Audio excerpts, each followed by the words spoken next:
Good morning बच्चों, कैसे हो? सब अच्छे हो ना? घर पे सब अच्छे से रहना। Stay safe and healthy. आज हम हिंदी व्याकरण में पढ़ेंगे पत्र के बारे में। सब बच्चे अपनी बुक्स खोलेंगे, पेज नंबर 93। आज हम पत्र के बारे में जो पढ़ने जा रहे हैं कि पत्र दो तरीके के होते हैं। एक होता है अनौपचारिक पत्र और एक होता है औपचारिक पत्र। तो जो अनौपचारिक पत्र होते हैं उन्हें हम घरेलू पत्र कहते हैं। जैसे अपने मित्रों को हम जो पत्र लिखते हैं, अपने रिश्तेदारों को लिखते हैं, सगे संबंधियों को लिखते हैं, अपने माता पिता को लिखते हैं, उन पत्रों को जब हम लिखते हैं उसको अनौपचारिक पत्र कहते हैं। और जो दूसरी तरीके के पत्र होते हैं उनको हम कहते हैं औपचारिक पत्र। जैसे अगर हम किसी सरकारी कार्यालयों में लिखते हैं या हम अपनी प्रधानाचार्य को किसी भी तरह की छुट्टी के लिए लिखते हैं या हम बुक्स मंगवाने के लिए संपादक को लिखते हैं, तो इन पत्र को जब हम लिखते हैं उसको औपचारिक पत्र कहते हैं। और पत्र के बारे में 3 बातें और हैं। जैसे पत्र बहुत लंबा नहीं होना चाहिए, पत्र की भाषा सरल और स्पष्ट होनी चाहिए, पत्र में लिखी गई बात पढ़ने वाले को स्पष्ट होनी चाहिए। आज हम पढ़ेंगे औपचारिक पत्र यानी प्रार्थना पत्र, जो हम अपनी प्रधानाचार्य प्रिंसिपल को लिखते हैं। किसी भी विषय में, छुट्टी के विषय में चाहिए या हमें शादी में जाना है या हम बीमार हैं, तो हम आज पढ़ने जा रहे हैं औपचारिक पत्र। अब सब बच्चे निकालेंगे पेज नंबर 96।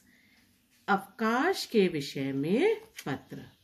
जैसे अब हम आबू पर्वत में रहते हैं तो हम जो है पत्र में आबू पर्वत को ही लिखेंगे। लेकिन ये जैसे पुस्तक है, पुस्तक में कानपुर लिखा हुआ है, 4 नवंबर लिखी हुई है, लेकिन हम कानपुर नहीं लिखेंगे, हम लिखेंगे जहां से पत्र लिख रहे हैं, आबू पर्वत से। और हम जिस डेट में पत्र लिखते हैं हम पत्र में उस डेट को ही मेंशन करते हैं।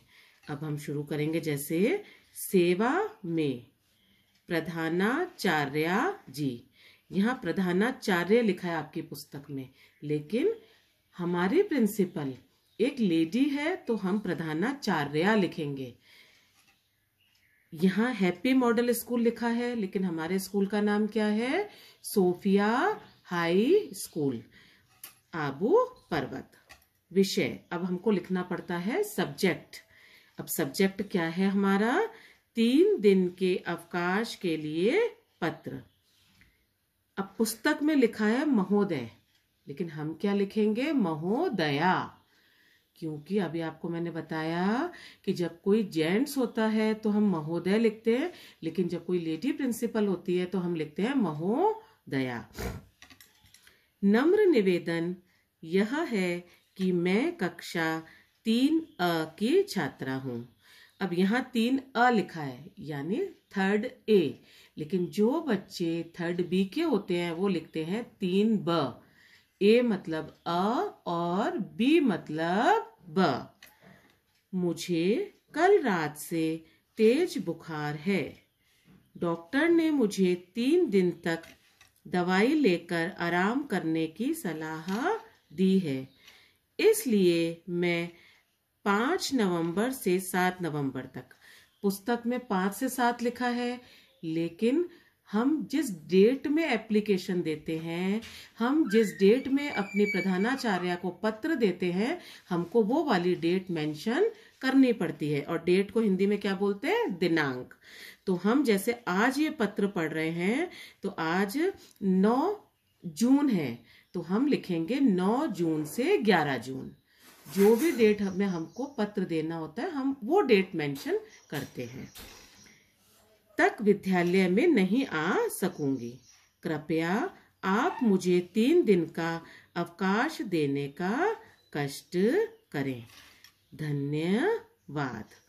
आपकी आज्ञाकारिणी, हम लिखते हैं आपकी आज्ञाकारी शिष्या या छात्रा, कुछ भी लिख सकते हो, शिष्या भी लिख सकते हो और छात्रा भी लिख सकते हो।